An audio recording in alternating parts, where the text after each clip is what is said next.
கும்பிடுறானுங்க. ஊரு புளியம்பட்டி, என் பேர் பண்டாரம். சினிமாவில் ஆயிட்டு கொடுக்கலான்னு வந்தேன். ஒருத்தன் எம்ஜிஆர் தெரியும் சிவாஜி தெரியும்னு கூட்டிட்டு போய் கையில இருந்த பணத்தையும் காசையும் புடிங்கிட்டு விட்டான். இப்ப சாப்பிட்டு 3 நாள் ஆச்சு. கொஞ்சம் பணம் கொடுத்தா எங்க ஆட்சி டவுன பக்கம் வரும், கொடுத்து அனுப்புறேன். ஊர்ல அப்பனும் ஆத்தாளும் என்ன பண்றாங்க? உழவுதாங்க தொழில். கூட பிறந்தவங்க எத்தனை பேரு? 3 ஆம்பளைங்க 3 பொம்பளைங்க. அது நான் தாங்க மூத்தவன். ஏயா ஏர் ஓட்டுற தொழில பார்க்காம சினிமாவுல என்ன ஆயிக்க வேண்டி கிடக்கு? வீட்டுக்கு மூத்தவன்னு சொல்ற, கூட பிறந்த தங்கச்சிகளுக்கு கல்யாணம் பண்ணி வைக்கணுங்கிற பொறுப்பே இல்லையே. எல்லாம் தலை விதியா. அங்க இருந்து வந்துட்டானுங்க சினிமாவுல நடிக்க. போயா.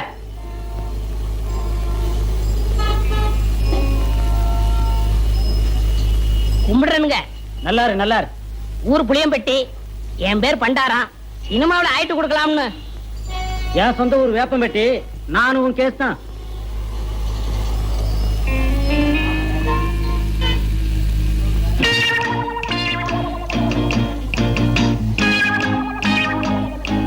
மிஸ்டர் புளியம்பட்டி, உங்களை தான் சார். நானா சார்? வாங்க, நீ வாங்க. ஏயா, சொந்த ஊரை விட்டுட்டு சினிமா நடிக்கலாம்னு சொல்லி இப்படி எல்லாம் மெட்ராஸ் வந்திருக்கிய, இதெல்லாம் தப்பு இல்லையா? ரொம்ப தப்புண்ணே. இந்த மெட்ராஸ்ல எல்லாரும் உனக்கு ஹெல்ப் பண்ணிடுவாங்க? யாரும் கிடைக்க மாட்டாங்கண்ணே. 1000ல ஒரு ஆள் தானே உங்களை போல கிடைப்பாங்க. சரி, உங்க ஊருக்கு எவ்வளவு சார்ஜ்? 30 ரூபா ஆகும்ண்ணே. வந்துட்டு வெறுங்கையோட எப்படி போறது? கூட ஒரு 20 ரூபா கொடுத்தா என் தம்பி நான் கட்சிலுக்கு ஏதாவது வாங்கிட்டு போவேன். அவங்களும் உங்க பேரை சொல்லட்டுமே. ஆமா, இப்படி அழுகு துணியோட போனீங்கன்னா ஊர்ல எல்லாரும் உன்னை கேவலமா பேச மாட்டாங்க? ரொம்ப கேவலமா பேசுவாங்கண்ணே. ஒரு புது துணி எடுத்து கொடுத்தா ரொம்ப விசேஷமா இருக்கும். அது சரி, எடுத்துக்கோ. ஆமா, நீ சாப்பிட்டியா? சாப்பிட்டு 3 நாள் ஆச்சுண்ணே. சரி, சாப்பிட்டு அதுக்கப்புறம் பூ துணி எடுத்துட்டு அப்புறமா ஊருக்கு போலாம். சைவமா அசைவமா? சைவம்னா பிடிக்காதுண்ணே, அசைவம்னா ரொம்ப பிடிக்கும். அதுல பிரியாணின்னா ஒரு புடி புடி பண்ணேன். திருப்தியா பிரியாணி சாப்பிட்டே புறப்படும். வா.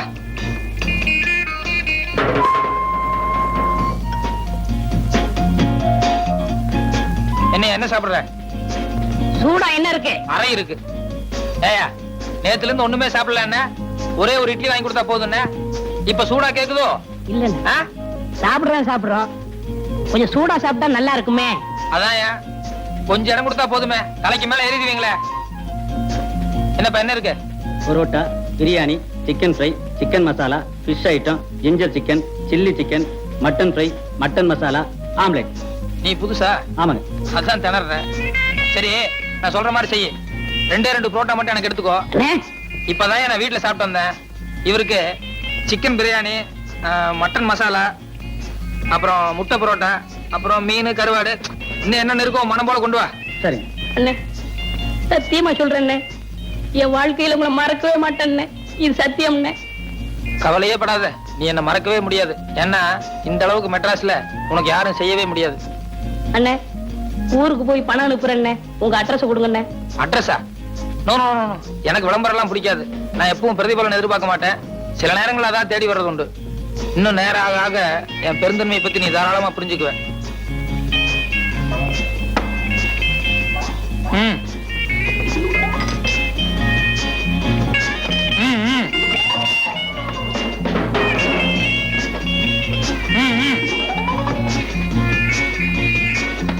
அப்படி வச்சுக்கோ. வேற கீழே பெட்டி கடைக்கு போய் ஒரு பாக்கெட் ஃபில்டர் வில்ஸும் ஒரு தீப்பெட்டி வாங்கிட்டு வா. காசு சார்? யோ, கல்லால போய் காசு வாங்கிட்டு போய, எல்லாத்துக்கும் சேர்ந்தாப்புல பில் போட்டுக்கலாம். சரி சார். ஓ, என்ன ஆறிட போகுது, சாப்பிடலாமா? எல்லாம் உனக்கு தாயா, மனம் போல சாப்பிடு.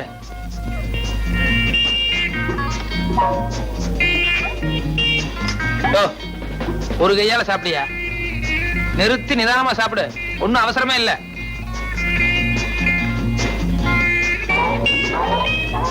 சாப்பிடு சாப்பிடு.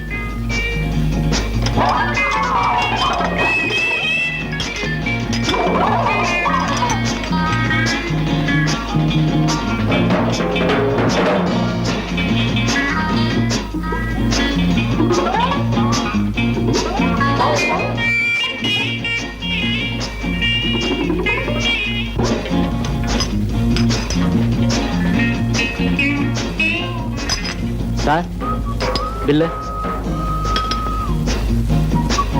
ஏயா, கொஞ்சமா மேனேஜ் இருக்கா? ஏசி ரூம்ல உட்கார்ந்து சாப்பிட்டு வரணும்ல. என் கூட வந்தவர் உள்ள சாப்பிட்டு இருக்காரு, கொஞ்சம் கூட டீசென்ட் எல்லாம் பில்லு கேக்குறியா? சாரி சார், நீங்க இங்க சாப்பிட்டீங்கன்னு நினைச்சிட்டேன். பரவாயில்ல. இதுக்கு தான் என் பிரஸ்டீஜ் தகுந்த மாதிரி பெரிய ஹோட்டலுக்கு போகணுங்கிறது. இந்த மாதிரி ஒன்றைய ஹோட்டலுக்கு வந்து இப்படித்தான் இருக்கும். எக்ஸ்கியூஸ் மீ, நீங்க போங்க சார். போங்க. இனிமே இப்படி பிகேவ் பண்ணாத. பரவாயில்ல, போங்க. மறுபடியும்.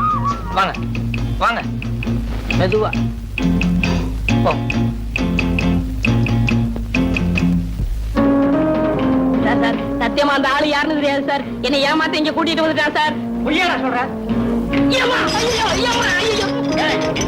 60 ரூபாய் 20 பைசா பில் ஆகுது சார்.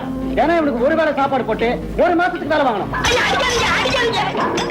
ஏய், நீ சாப்பிட்டது கூட பெருசு இல்ல. உன் கூட வந்தானே தோஸ்து, அவன் என் ஹோட்டலை பார்த்து ஒன்றே ஹோட்டல்னு சொல்றான். ஐயா, காப்பாத்துங்க, காப்பாத்துங்க, காப்பாத்துங்க. எனக்கு பிரியாணி வேணாம், கோழி வேணாம். ஐயோ, விட்டுருங்க சார். ஒரு நிமிஷம். இந்த அட்ரஸ் எங்க இருக்கு? இப்படியே ஸ்ட்ரைட்டா போய் ரைட் சைடுல திரும்பினா லெஃப்ட் சைடுல 3வது பில்டிங். நாங்க வெளியூர், நீங்களே வந்து காட்டுறீங்களா? சார் ரைட்ல திரும்பினா லெஃப்ட் சைடுல 3வது பில்டிங் சார். நாங்க வந்து விடுறோம், வாங்க சார். ப்ளீஸ் வாங்க, உட்காருங்க, உட்காருங்க சார்.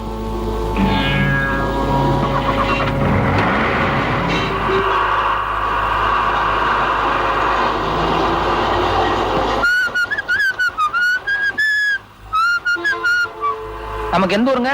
பூசாரி பாளையம். மெட்ராஸ்க்கு எதுக்கா வந்தீங்க? சும்மா ஜாலியா ஊரை சுத்தி பார்க்கலாம். ரைட்ல போங்க. யோ, வண்டி எடுத்தியா? யோ, ரைட்ல போணும். யோ, ரைட்ல போனியா? என்ன சொல்ல உம்பாட்ல போயிட்டு இருக்க? யோ, உள்ளதாயா? எங்க நிறுத்தணும்னு எனக்கு தெரியும். வாயை முடிக்கிட்டு சும்மாவா?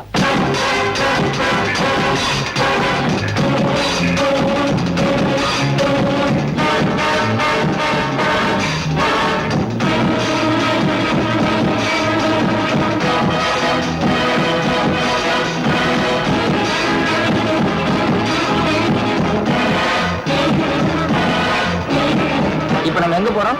சொல்றோம். எதுக்காக என்ன கூட்டு போறீங்க? சொல்றேன். எல்லாமே பின்னால தான் சொல்லுவீங்களா? ஆமாங்க. கொஞ்சம் வேகமா போப்பா. சீக்கிரமா உங்க சமாச்சாரத்தை முடிச்சுட்டு 11 மணிக்கு மேல எனக்கு கோர்ட்ல சில கேஸ் எல்லாம் இருக்கு, அதை போய் அட்டன் பண்ணணும்.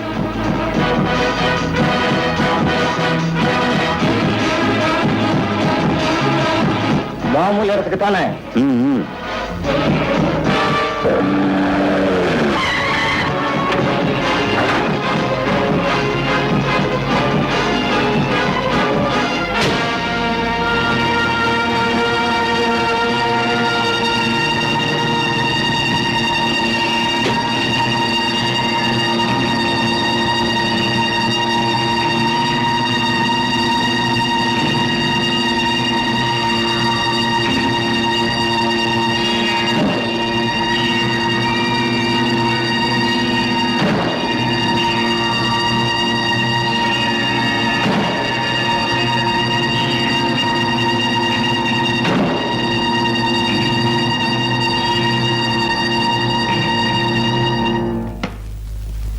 மிஸ்டர் வைரவன், உங்களை இங்கே எதற்காக அழைத்து வந்திருக்கிறோம் தெரியுமா? மன்னிக்கவும், அழைத்து வரவில்லை, கடத்தி வந்திருக்கிறீர்.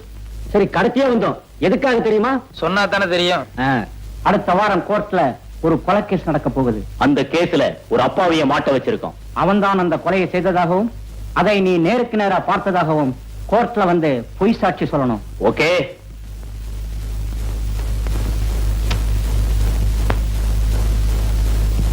சாட்சி சொல்ல மறுத்தா என்ன செய்யறதா உத்தேசம்?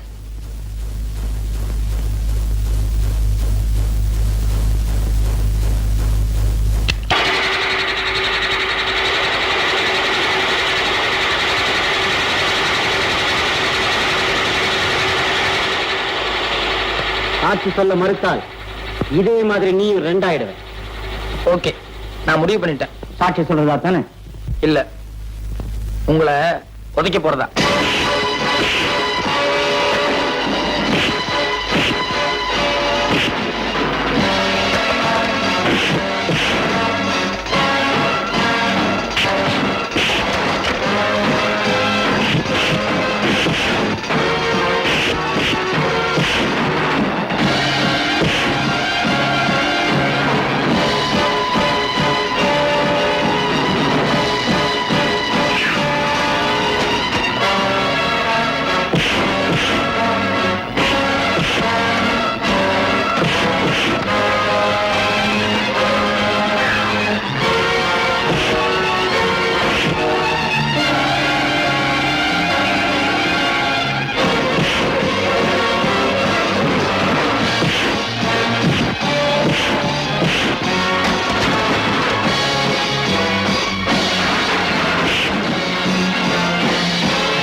நானே கிரிமினல், என்னையே டபுள் காசு பண்றீங்களா?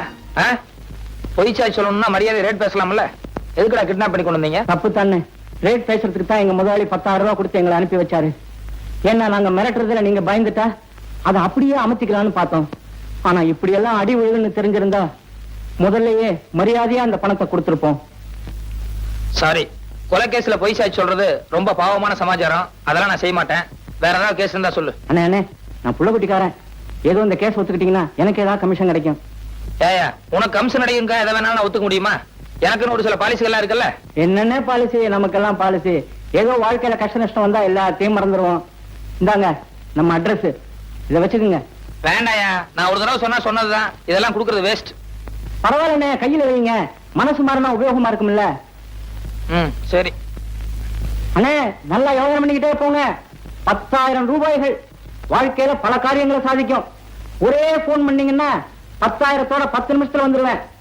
உங்களுக்கு மார்க்கெட் இருக்கும் போதே இதை காப்பாத்திக்கிட்டீங்கன்னா புத்திசாலித்தனம். அதுக்கு மேல உங்க இஷ்டம். யோ கையெழுத்தோம். என்ன என்ன அள்ளி முடிஞ்சவன் நினைச்சிட்டு இருக்கியா? என் சொந்த ஊர் ஆண்டகாம்பாளையம். அங்கிருந்து கோயம்புத்தூர் 10 மைல். கோயம்புத்தூர்ல இருந்து மெட்ராஸ் 365 மைல். ஆக மொத்தம் 375 மைல். நேற்று ராத்திரி தான் கோயம்புத்தூர்ல இருந்து புறப்பட்டு இங்க வந்து இறங்கியிருக்கேன். ரயில்வே கட்டணம் எவ்வளவு தெரியுமா? 28 ரூபா 30 காசு. ரயில்ல ஃபேன் இருக்கு, படுக்க பெஞ்சு இருக்கு, பேச்சு துணைக்கு ஆள் இருக்கு, கக்கூஸ் இருக்கு. இவ்வளவு வசதி செஞ்சு கொடுத்து 12 மணி நேரம் விடிய விடிய ரயில ஓட்டி காலையில கொண்டாந்து விட்டுருக்கான். அவனே 28 ரூபா 30 காசு வசூலி பண்றான். நீ என்னடான்னா இந்த மெட்ராஸ்ல இருக்கிற பர்மா பஜாரு, என் பையன் படிக்கிற காலேஜ், அங்க இங்கன்னு சுத்தி 2 மணி நேரம் உன் வண்டியில இருந்ததுக்கு 20 ரூபா கேக்குற. யாரு அப்பா நீ சம்பாத்தியம் பண்ணதுன்னு நினைச்சிட்டு இருக்க? என்ன எழுத்து வாங்க நினைச்சிட்டு இருக்கியா? ஓஹோ என்னவன் காலங்கத்தால ஏயா கழுத்த இருக்கிற? எனக்கு ஒரு ஆத்திரத்துக்கு ஐயோ ஆட்டோக்கார எவனாலும் ஒருத்தன் கிராமத்துல இருந்து மெட்ராஸ்க்கு வந்தா இப்படித்தான் மிரட்டா? அவர் குடுக்கறத வாங்கிட்டு போயா? ஏன் அப்படி எல்லாத்தையும் தகராறு பண்றீங்க? மெட்ராஸ் பேரையே கத்துறீங்க போல இருக்க. பாத்தியா? யோ, நமக்குள்ள என்ன தகராறு ஏதுன்னு சாரிக்காத அந்த ஆளு வந்த உடனே எவ்வளவு பெரிய நியாயம் சொல்லிட்டு போறாரு பாத்தியா? அவர் பெரிய மனுஷனா, நீ பெரிய மனுஷனா? ஐயோ யோ, உன்கிட்ட பேசுறதுக்கு எனக்கு சக்தி இல்லையா. இப்ப எவ்வளவு தாயா தர்றேங்கிற? இந்த பாரு தம்பி, நான் 20 ரூபா தர்றதுன்னா சேலத்துல கொண்டு போய் விட்டுரு. அங்கிருந்து 8 ரூபாய் தான் நான் போய்க்கிறேன். இங்கே இறங்குறதுன்னா 2 ரூபாய்க்கு மேல ஒரு பைசா தர மாட்டேன். ஐயோ, இன்னைக்கு யாரு முகத்துல முடிச்சனோ? ஐயோ ஐயோ, இந்தாயா வச்சுக்கையா, இந்தாயா வச்சுக்கையா, போயா ஊர் வைக்காரியா, சாப்பிட்டு சாப்பிட்டு என் பேர சொல்லி ஊர் வைக்காரியா, போயா நல்லா போயா. ஐயோ ஐயோ ஐயோ ஐயோ ஐயோ ஐயோ.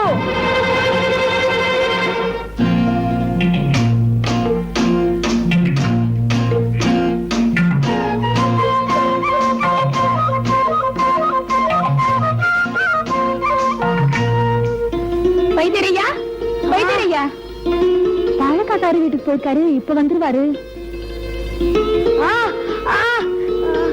என்னமா சொன்ன தம்பிக்கு கால்ல கீழே விழுந்துட்டா, கால் சுளுக்கிடுச்சு போல இருக்குமா. இதோ வந்துட்டாரு.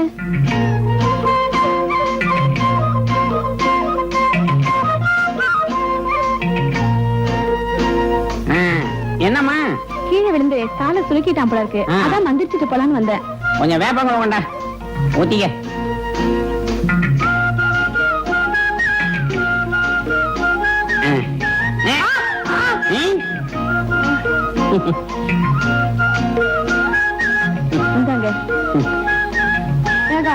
இவரே நொண்டி, இவர் எனக்கு எப்படி வைத்தியம் பாப்பாரு? சார் சார் கொஞ்சம் நில்லுங்க சார். சார், உங்க பேர் முனுசாமி தானே? ஆமா. உங்களுக்கு பூர்வீகம் குடிமுத்தூர் கிராமம் தானே? ஆமா. ஏப்பா, என் ஊரு பேரு சொல்றியே, நீ யாருன்னு எனக்கு தெரியலையே. அதே குடிமுத்தூர்ல 15 வருஷத்துக்கு முன்னால காளி முதலியார்னு ஒருத்தர் இருந்தாரு. அவருக்கு சொர்ணோன்னு ஒரு பொண்ணும் வைரவன் ஒரு பையனும் இருந்தாங்களே, அவங்க உங்களுக்கு ஞாபகம் இருக்கா? ஆமா, சொர்ணம் வைரவன், ஆமா ஞாபகம் இருக்கு. அவங்களுக்கு நீ என்ன வேணும்? அந்த சொர்ணத்தோட தம்பி வைரவன் நான் தாங்க. சொர்ணம் தம்பி வைரவன் நீயா? ஆமாங்க. நீ எத்தனை வருஷமா மெட்ராஸ்ல இருக்க? 12-13 வயசுல இருந்தே மெட்ராஸ்ல தான் இருக்கேன். போடா பைத்தியக்காரா, உனக்கு கொஞ்சமாவது குடும்பம் பாசம் அக்கறை ஏதாவது இருக்கா? இத்தனை வருஷமா மெட்ராஸ்ல சுத்துற, ஒரு தடவையாவது உங்க அக்கா எப்படி இருக்கான்னு போய் பாத்திருக்கியா? எங்க அக்கா தான் ஆத்துல முழுகி செத்து போச்சுங்களே. போடா இவன, உங்க அக்கா உயிரோட தான் இருக்கா. என்ன மலைச்சு போய் நிக்கிறேன்? நிஜமா எங்க அக்கா உயிரோட தான் இருக்காங்களா? அட ஆமாங்கிறேன். 6 மாசத்துக்கு முன்னாடி நெல்லித்துறை கிராமத்துல உங்க அக்காவை பார்த்தேன். அவகிட்ட உன்னை பத்தி விசாரிச்சா நீ என்னமோ ஆத்துல மூழ்கி செத்து போயிட்டு அவன் நினைச்சுக்கிட்டு இருக்கா. 20 வருஷமா ஆளுக்கு ஒரு பக்கம் ஒருத்தருக்கு ஒருத்தர் உசுரோட இருக்கிறது தெரியாம போயிச்சுக்கிட்டு இருக்கீங்க. இப்ப எங்க அக்கா எந்த ஊர்ல இருக்கிறதா சொன்னீங்க? மேட்டுப்பாளையம் பக்கம் நெல்லித்துறையில தான். இப்ப அவங்க குடும்ப சூழ்நிலை அவ்வளவு சரியில்லைன்னு நினைக்கிறேன். ஏன் உங்களுக்கு என்னாச்சு? 6 மாசம் முன்னாடி ஆத்துல வெள்ளம் வந்தது. அப்ப விவசாயத்துக்காக வச்சிருந்த நிலமா ஆத்தோட அடிச்சிட்டு போடுச்சு. அதுல இருந்து அந்த குடும்பத்துக்கு கொஞ்சம் கஷ்டம் தான். நான் ஒரு முறை அவங்க பார்க்க போன போது கூட வயசுக்கு வந்த பொண்ணை கண்ணாலம் கட்டி கொடுக்க முடியலன்னு சொல்லி மொரோன்னு அழுதாப்பா. இப்ப நீ உசுரோட இருக்கிறதும் இல்லாம நீ மெட்ராஸ்ல கை நிறைய சம்பாத்தியம் பண்ற அப்படின்னு உங்க அக்காவுக்கு தெரிஞ்ச அவ எவ்வளவு சந்தோஷப்படுவா. நீ ஊருக்கு போகும்போது ஒரு 10-15 பணத்தோட போ. ஏன்னா உங்க அக்கா பொண்ணுக்கு கண்ணாலம் கட்டி வச்ச அப்படி இருக்கும். அந்த குடும்ப கஷ்டம் கொஞ்சம் நீங்க அப்படி இருக்கும். என்ன நான் சொல்றது? அப்ப நான் வரட்டுமா?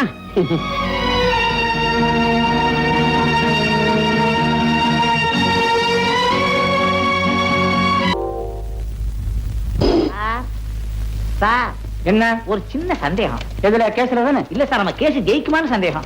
ஏன் உனக்கு அடிக்கடி இந்த சந்தேகம் வருது? சார், நமக்கு எதிரா சாட்சி சொல்ல போறது வைரவன் சார். எவனா இருந்தா எனக்கு என்னையா? சார், வைரவன் சாட்சி சொல்லி எந்த கேஸும் தோத்ததாக சரித்திரமே இல்ல சார். அதனாலதான் சந்தேகம். வைரவன் வைரவன் வைரவன்.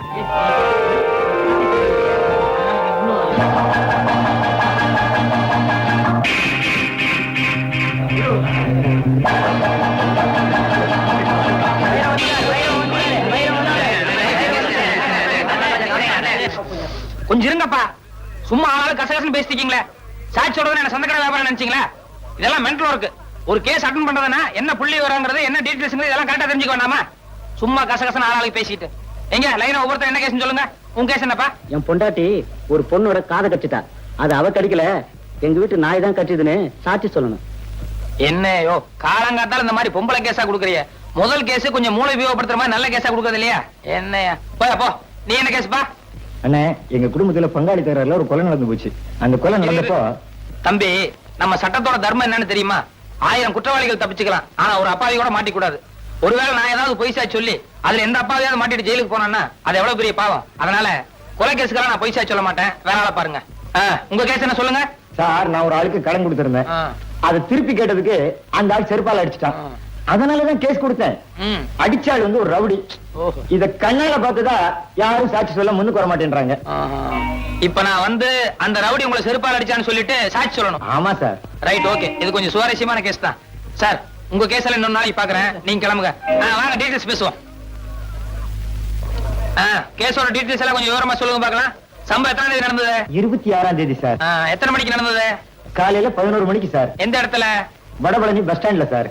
சம்பவம் நடந்த அன்னைக்கு உங்களை அடிச்சானே ரவுடி, அவன் என்ன கலர் ட்ரெஸ் போட்டிருந்தான்? கருப்பு சட்டை வெள்ளை பேண்ட் சார். நீங்க என்ன ட்ரெஸ் போட்டிருந்தீங்க? வெள்ளை சட்டை வெள்ளை வேஷ்டி சார். உங்களை அடிச்சானே அது சப்பல்ஸா இல்ல டயர்ஸ் இருப்பா?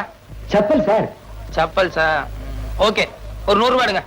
Case முடிவிட்டீங்க sir. யோ, நான் அட்டன் பண்ணாலே ஜெயிச்ச மாதிரி தான். காசு எடு. தயங்காம அடியா.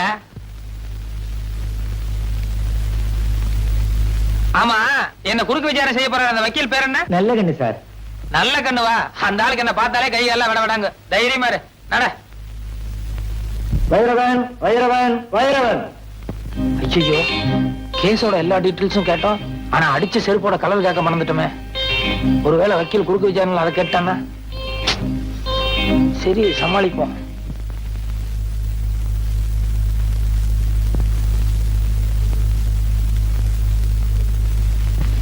வலது கை வைங்க. நான் சொல்றதெல்லாம் அப்படியே திருப்பி சொல்லணும். சரி. கடவுள் சத்தியமாக. கடவுள் சத்தியமாக நான் சொல்வதெல்லாம் உண்மை, உண்மை தவிர வேறொன்றும் இல்லை. மிஸ்டர் நல்லக்கண்ணு, சாட்சியை குறுக்கு விசாரணை செய்யலாம். Yes your honour.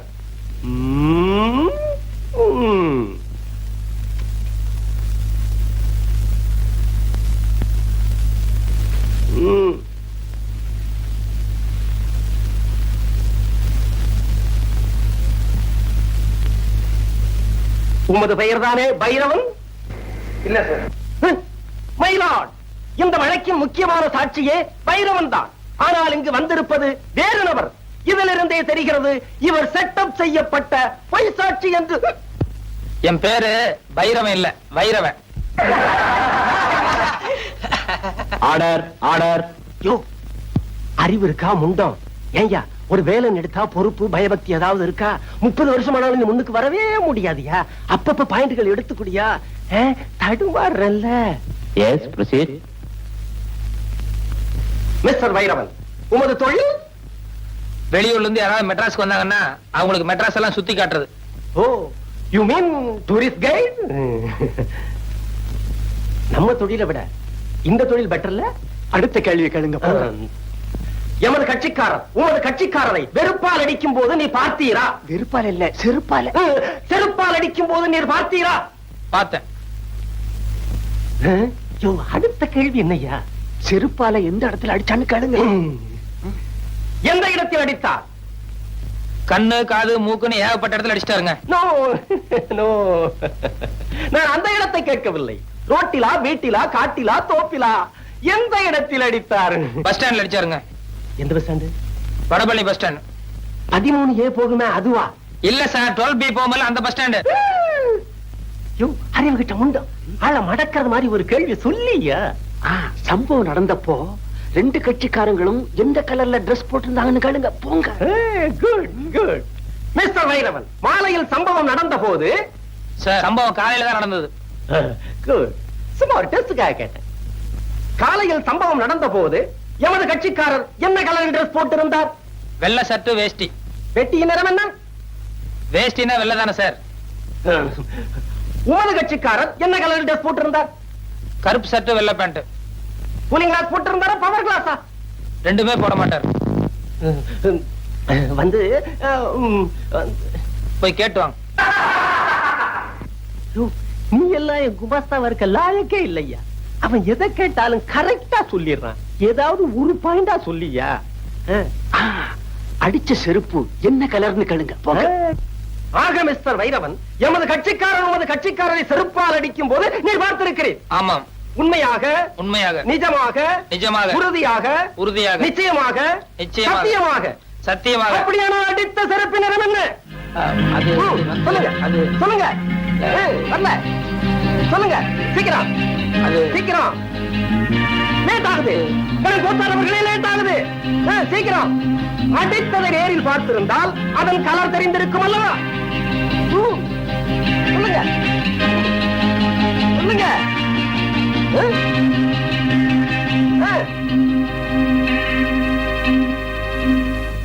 Your honour, வக்கீல் சார நான் கொஞ்சம் குறுக்கு விசாரணை செய்யணும். தயவு செய்து கோர்ட் இதை அனுமதிக்கணும்னு நான் உங்ககிட்ட பர்மிஷன் கேட்டுக்கிறேன். குறுக்கு விசாரணையா? என்னையா இது? கோர்ட்டுக்கே அவமானம்.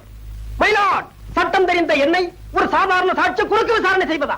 எனும் கோத்தாரவர்கள் இதை ஒரு காலம் அனுமதிக்கவே கூடாது. இல்ல சார், இந்த கேஸுக்கு இந்த விசாரணைக்கும் நெருங்கிய சம்பந்தம் இருக்கு. அத விசாரணையோட முடிவுல நீங்களே தெரிஞ்சுக்குவீங்க. அதனால தயவு செய்து எனக்கு பர்மிஷன் கொடுக்கணும். பர்மிஷன் வேண்டாம். Thank you sir. வக்கீல் சார், கொஞ்சம் இந்த பக்கம் திரும்புங்க. அவர் வேண்டாம், அவரை போக சொல்லுங்க. இருந்துட்டு போட்டுமே. சொன்னா கேளுங்க சார், அவர் சீட்டு போக சொல்லுங்க. அவரை 10-15 வருஷமா கூடவே இருக்கான். அதனால என்ன, ஒரு 10 நிமிஷம் பேச தப்பு இல்ல. நீங்க முதல்ல போங்க சார். அங்க குமார் சார், கொஞ்சம் இப்படி திரும்ப இல்லைங்க. கொஞ்ச நேரத்துக்கு பின்னால திரும்ப கூடாது. நான் கேட்கிற கேள்விக்கு மட்டும் பதில் சொல்லணும். என்ன நீதிபதி காலையில இருந்து எழுதிட்டு இருக்காரு, அவருடைய பேனா கலர் என்ன? திரும்ப கூடாது. என்ன பார்த்து பதில் சொல்லுங்க. அவர் பேனா என்ன கலர் சொல்லுங்க. பேனா என்ன கலர்? காலையில் நீங்க கோர்ட்டுக்கு வந்து 2 மணி நேரம் ஆச்சு. 2 நிமிஷத்துக்கு ஒரு தடவை ஜட்ஜை திரும்பி பாத்துருக்கீங்க. அப்படி இருந்து பேனா கலர் உங்களுக்கு தெரியாதா? கோர்ட்டுக்கு வந்தால் கேஸ்களிலும் பாயிண்ட்களிலும் தான் என்னுடைய கவனம் இருக்க வேண்டுமே தவிர பேனாவின் நிறத்தை பற்றி நான் கவனிக்க வேண்டிய அவசியம் இல்லை. கரெக்ட். கோர்ட்டுக்கு வந்த உங்களுக்கு கேஸ்ல மட்டும் தான் கவனம் இருக்கும். பேனாவை நீங்க கவனிச்சிருக்க முடியாது. அப்படி இருக்கும்போது பஸ் ஸ்டாண்ட்ல 2 பேர் செல்ஃப் அடிச்சு தகராறு பண்ணிட்டு இருந்தா அவங்கள விலக்கிட்டு பண்ண தவிர ஒரு பேப்பரும் பேனாவை எடுத்து வச்சு என்ன கலர் செல்ஃப் அடிச்சா நான் நோட் பண்ணுவேனா? That's all your honour.